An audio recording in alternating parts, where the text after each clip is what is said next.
नमस्कार दोस्तों, स्वागत है आप सभी का एक बार फिर पूर्वांचल पत्रिका की आज की तमाम बड़ी खबरों में। जी हां दोस्तों, आपको बता दें कि कोरोना वायरस से जुड़ी हुई कुछ बेहद बड़ी और अहम खबरें निकल कर आ रही हैं। जानेंगे एक एकड़ विस्तार से। लेकिन इससे पहले यदि आप भी चाहते हैं कि पूरी दुनिया में फैली महामारी और साथ ही साथ आपकी परेशानी भी जल्द से जल्द खत्म हो, तो इस वीडियो को लाइक कीजिए और देखते रहिए। दोस्तों, खबरों का सिलसिला शुरू करने से पहले आपको बता दें कि महामारी का कहर दिन प्रतिदिन बढ़ने के कारण सरकार की तरफ से कुछ बड़े कानून और नए नियम लागू किए हैं, जिन्हें जानना आपके लिए बेहद जरूरी है। इसलिए आपसे अनुरोध है कि आप इस वीडियो को अंत तक जरूर देखिए। दोस्तों, खबरों का सिलसिला आगे बढ़ाने से पहले जान लेते हैं फटाफट महामारी के नए अपडेट्स को।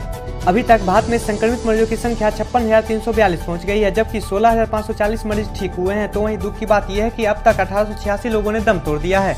तो वहीं यदि हम विश्व की बात करें तो विश्व भर में अब तक 38,45,607 मरीज सामने आए हैं, जबकि 12,82,930 लोगों को ठीक कर उनको अपने घर भेजे जा चुके हैं। तो वहीं दुख की बात यह है कि अब तक 2,69,564 लोगों ने दम तोड़ दिया है। दोस्तों, जिस रफ्तार से महामारी बढ़ती जा रही, हो सकता है जब आप इस वीडियो को देखें तो ये आंकड़ा और भी बढ़ गया हो।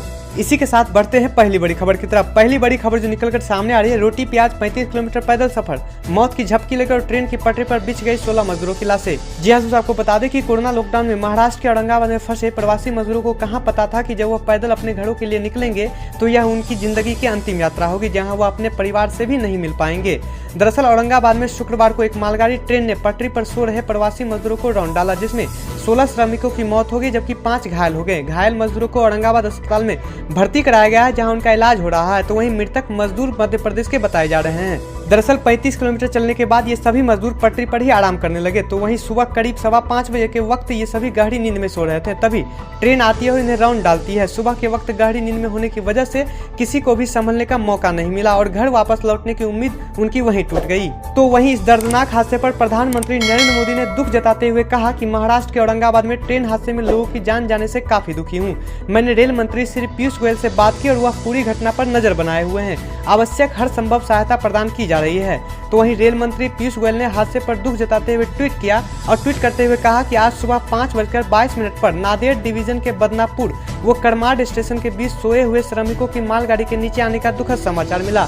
राहत कार्य जारी है, वो जांच के आदेश दिए गए हैं। दिवंगत आत्माओं की शांति हेतु ईश्वर से प्रार्थना करता हूँ।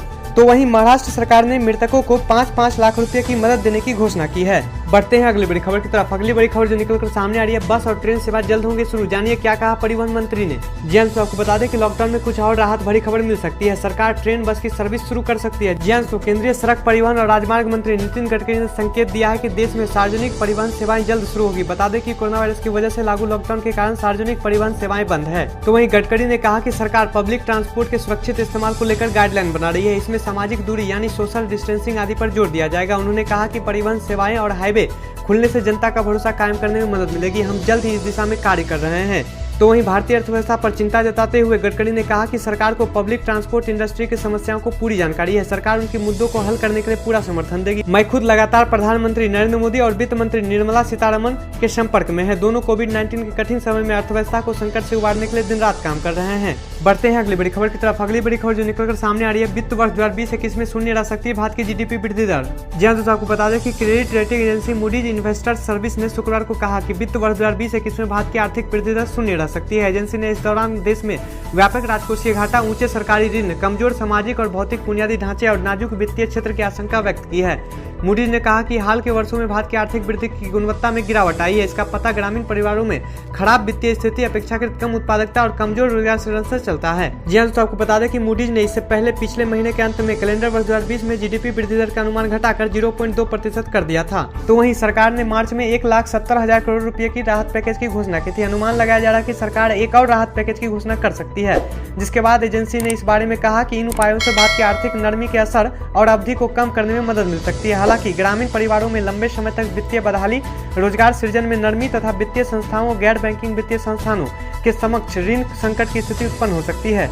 इसी के साथ बढ़ते हैं अगली बड़ी खबर की तरफ। अगली बड़ी खबर जो निकलकर सामने आ रही है, शराब बेचने के लिए लॉन्च लिक्विड ई टोकन वेबसाइट क्रैश, दिल्ली सरकार की ओर से आया बयान। जी हां दोस्तों, आपको बता दें कि शराब बिक्री के लिए दिल्ली सरकार द्वारा लॉन्च लिक्विड ई टोकन वेबसाइट एक दिन बाद ही क्रैश कर गई। बताया जा रहा है कि शुक्रवार सुबह से फिजिकल डिस्टेंसिंग और अन्य नियमों को ध्यान में रखकर लॉन्च की गई वेबसाइट ने लोगों को परेशान कर दिया है। वेबसाइट खोलने पर सर्वर एरर 500 दिखाई दे रही है।